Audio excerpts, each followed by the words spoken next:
अस्सलाम वालेकुम viewers. Viewers, आपकी बहुत फरमाइश पे आज फिर हम आपकी पसंद का टॉपिक लेके डॉक्टर साहब से डिस्कशन करेंगे।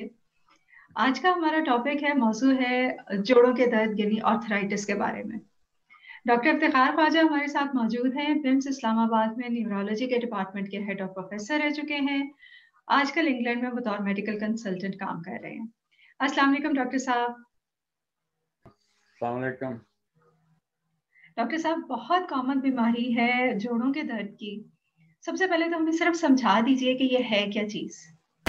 सबसे पहले मैं आपको दिखाना चाहता हूँ ये जो लाओस, कंबोडिया, ये इंडोनेशिया वगैरह में लोग घर जो बनाते हैं वो स्टिल्ट्स पर बनाते हैं। तो वो मैं आपको तस्वीर दिखाता हूँ जी स्टिल्ट्स डॉक्टर पे। साहब, अब ये ये इस तस्वीर में देखिए, आप एक घर है जो चारों तरफ बांस या स्टिल्ट्स पर खड़ा हुआ है। जी बिल्कुल। वो आप ये देख, ये इस तरह के घर बनते हैं लाओस, कंबोडिया या इंडोनेशिया वगैरह में, जहाँ के बारिशें बहुत होती हैं, फ्लड्स होते हैं, तो वो इसलिए वो स्टिल्स के ऊपर बनाते हैं ताकि आप आराम से सीढ़ियों के ऊपर से नीचे उतर जाएं और घर को फ्लड से नुकसान भी नहीं पहुंचता है। अब मैं इसलिए दिखा रहा हूँ ये कि ये इंसानी जिस्म भी एक तरह की स्टिल्ट्स के ऊपर खड़ा है। जी डॉक्टर साहब, हमारी स्टिल्स कौन सी है? ये लोहे की, सरिये की, किस चीज की बनी हुई है? भारी जो है वो टांगे हैं। आपका जिस्म जितना भारी भरकम है, वो आपकी टांगे तो उसको उतना ही वजन बर्दाश्त कर सकती हैं। अब ओरिजिनली फर्ज करें कि आपका वजन था 60 किलोग्राम और ठीक। अब हो जाता है 100 किलोग्राम, तो स्टिल्ट्स तो वही की वही हैं। वो तो हमने 2 स्टिल्ट्स ही हैं, उसके अलावा 4 स्टिल्ट्स नहीं बन सकती हैं।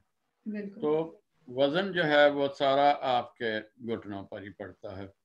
अब मैं एक और मिसाल आपको देता हूँ कि जब आप चलते हैं तो आपके घुटनों के ऊपर आपके जिस्म का 1.5 गुना वजन पड़ता है, और जब आप सीढ़ियाँ चढ़ते हैं तो आपके घुटनों पर आपके जिस्म का 3 से 4 गुना वजन पड़ता है।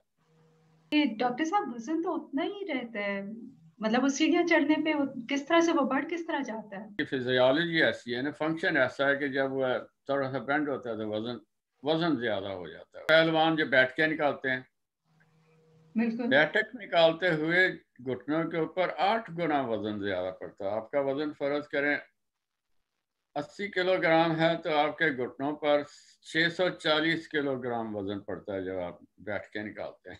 ये दैट्स वेरी डेंजरस। बहुत अजीब और मजे की बात है ये डॉक्टर साहब।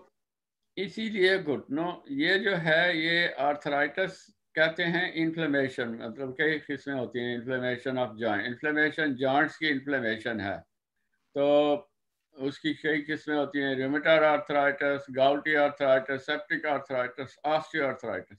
ऑस्टियोआर्थराइटिस एक्चुअली ये वेयर एंड टेयर डिजीज है, मतलब इसका जितना आप यूज करते हैं उतना वो घिसते जाते हैं घुटने आपके। यानी जितना ज्यादा इस्तेमाल करेंगे, जितना लापरवाही से इस्तेमाल करेंगे, उतना ज्यादा जल्दी ये खराब होंगे। ज्यादा खराब बुरी हो तरह जाएंगे। इस्तेमाल करेंगे तो जल्दी घिस जाएंगे। ठीक। आराम से इस्तेमाल करेंगे तो ज्यादा वजन नहीं डालेंगे उन पर, तो फिर आराम से फिर वो ज्यादा जल्दी नहीं घिसेंगे। तो इस osteoarthritis is not a real arthritis, it's a wear and tear disease. But doctor साहब, अक्सर जवानों में भी मतलब ये प्रॉब्लम शुरू हो जाता है आर्थराइटिस का। लाइक 30-35 साल के बाद में अक्सर लोगों को देखा है, उनके तो अभी ज्यादा इस्तेमाल नहीं हुए, मतलब इस इतनी एज नहीं है उनकी, तो ये उनको क्यों प्रॉब्लम होता है? मैंने आपको बताया कि आर्थराइटिस की कई किस्में होती किस हैं, में? तो वो कोई और किस्म होगी। वेयर एंड टेयर आर्थराइटिस जो है एक ख़ास एज में ही जाके होता है, और वो होता ही इसलिए है कि वो घुटने घिस जाते हैं आपके, और अगर आपका वज़न ज़्यादा है और एक एज बढ़ गई है तो वो ज़्यादा हो ठीक। इसको डॉक्टर साहब ऑस्टियोआर्थराइटिस कहते हैं। जाए। इसको ऑस्टियोआर्थराइटिस। डॉक्टर साहब, आज हम फिर सिर्फ इस वीडियो में ऑस्टियोआर्थराइटिस की बात करेंगे, ये जो एज के साथ जोड़ों का प्रॉब्लम होता है। बाकी की किस्मों को हम फिर बाद में कभी डिस्कस कर लेंगे। सबसे पहले तो डॉक्टर साहब ये बताइए कि ये जो आर्थराइटिस है, ऑस्टियोआर्थराइटिस खासतौर पे, ये किस चीज का प्रॉब्लम है? क्या ये हड्डियों का मसला है, मसल्स का मसला है या जोड़ों के अंदर कोई चीज जो है जो खराब हो रही है? ये किस चीज को ये पहले हिट करता है? ये मसला किस चीज का हिट करता है? Very good question. अच्छा, ये आप पहले ये देखें, गौर करें कि जोड़ किस तरह बनता है। जोड़ होता है नीचे जो है आपकी टिबिया, जो टांग की हड्डी है, जी। ऊपर जाके इस तरह उसका सरफेस बन जाती है। ऊपर से आती है फीमर और ऊपर वाली थाई की हड्डी, वो ठीक। उसकी उसकी सरफेस इसके ऊपर आके रुकती है। तो ये ठीक। आपका नी जॉइंट बन गया है। बिल्कुल सही। इसको हम कहते हैं आर्टिकुलर सरफेस, इसको भी आर्टिकुलर सरफेस। और आर्टिकुलर सरफेस के ऊपर एक कार्टिलेज होती है, जिसको हम कहते हैं आर्टिकुलर कार्टिलेज। कार्टिलेज क्या है? हड्डी नहीं होती है। हड्डी समझिए कि आप जिस तरह आप कान को हाथ लगाएंगे या जी। नाक को, ये कार्टिलेज है, बेंडी चीज है ये। ठीक है। इस तरह कान में भी कार्टिलेज है, नाक में भी।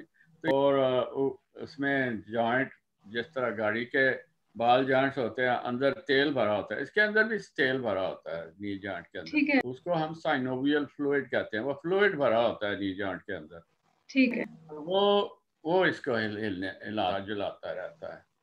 ये मकसद क्या होता है लुब्रिकेंट का डॉक्टर साहब? मतलब वो क्या काम क्या करता है? किसी कार मैकेनिक से पूछें कि उसका मकसद क्या होता है लुब्रिकेंट।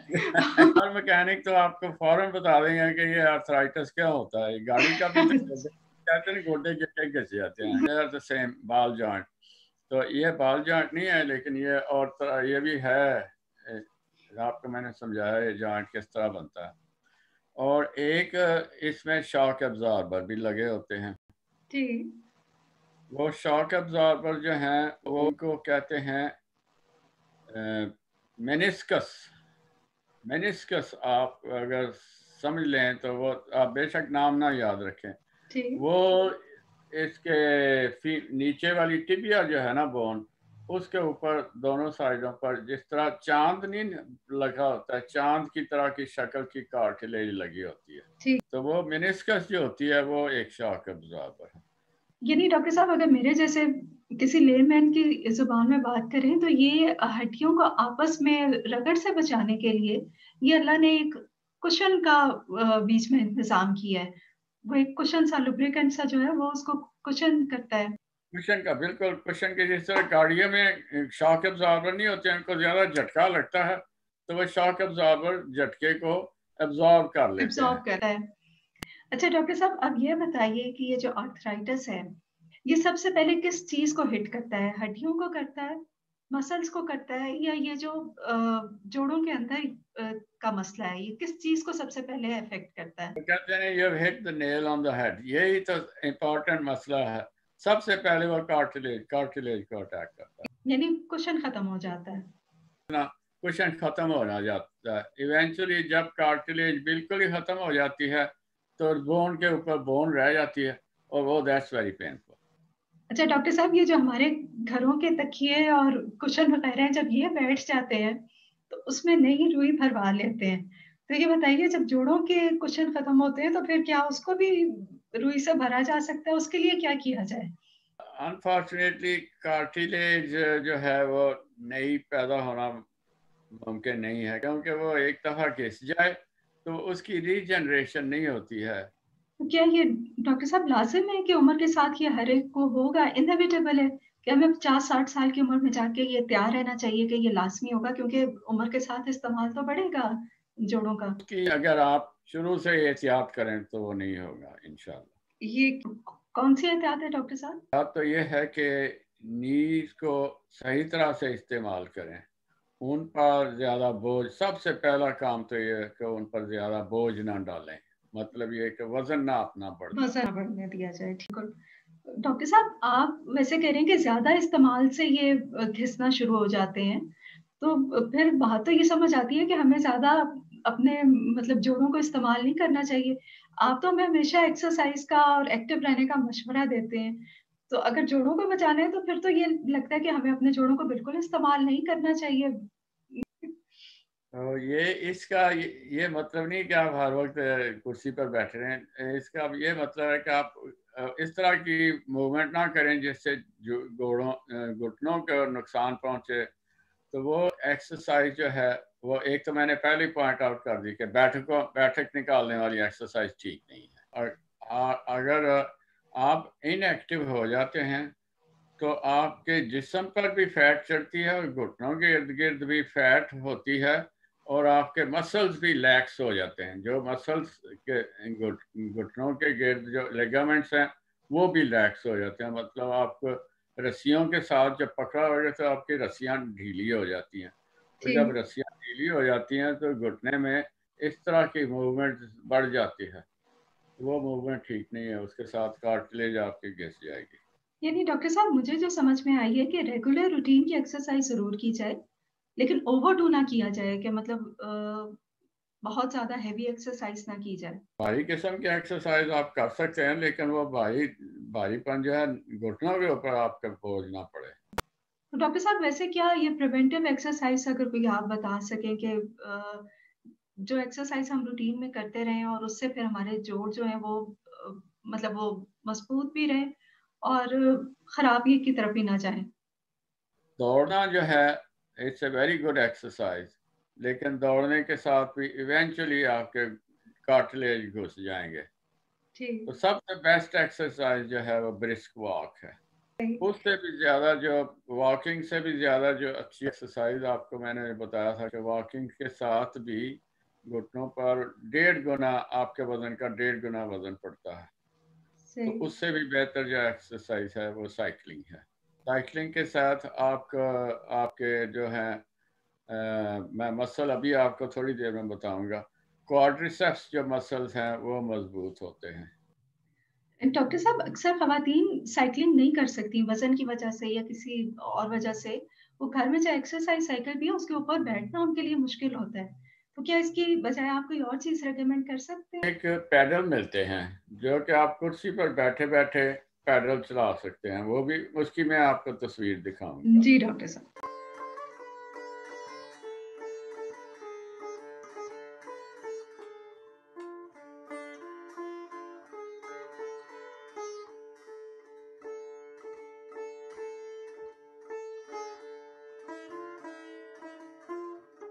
ये देखिए कि ये पैडल चल रहे हैं, ये साहब बैठे हुए जो पैडल चला रहे हैं और आराम से कुर्सी पर बैठे हुए हैं।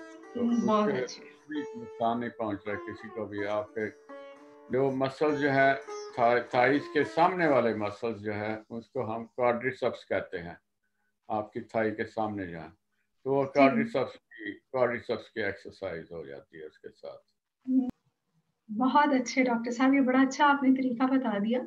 जो लोग साइकिल पे नहीं बैठ सकते, वो अपनी कुर्सी या सोफे पे बैठ के भी साइकिलिंग का फ़ायदा हासिल कर सकते हैं। बहुत शुक्रिया डॉक्टर साहब, आज आपने बहुत हमारे मिसकंसेप्शंस भी दूर किए हैं और इस वक़्त मुझे एक अपने अंदर भी मोटिवेशन फ़ील हो रही है कि अगर मुझे बुढ़ापे में अपने आप को बचाना है, तो अभी से मेरा ख़्याल है एक्सरसाइज़ को तो ज़िंदगी का लाज़मी हिस्सा बना लेना चाहिए। डॉक्टर साहब बहुत सारे सवाल अभी भी पेंडिंग है, इसको हम इंशाल्लाह फिर वो आपसे कभी। इंशाल्लाह एक और सेशन कर लेंगे उसके बिल्कुल, बहुत शुक्रिया डॉक्टर साहब। बहुत शुक्रिया व्यूअर्स, आपको डॉक्टर साहब से कोई सवाल करना हो तो हमें कमेंट सेक्शन में लिख दीजिए। आपका सवाल हम डॉक्टर साहब से जल्दी डिस्कस करेंगे। थैंक यू डॉक्टर साहब। Thank you. अस्सलाम वालेकुम।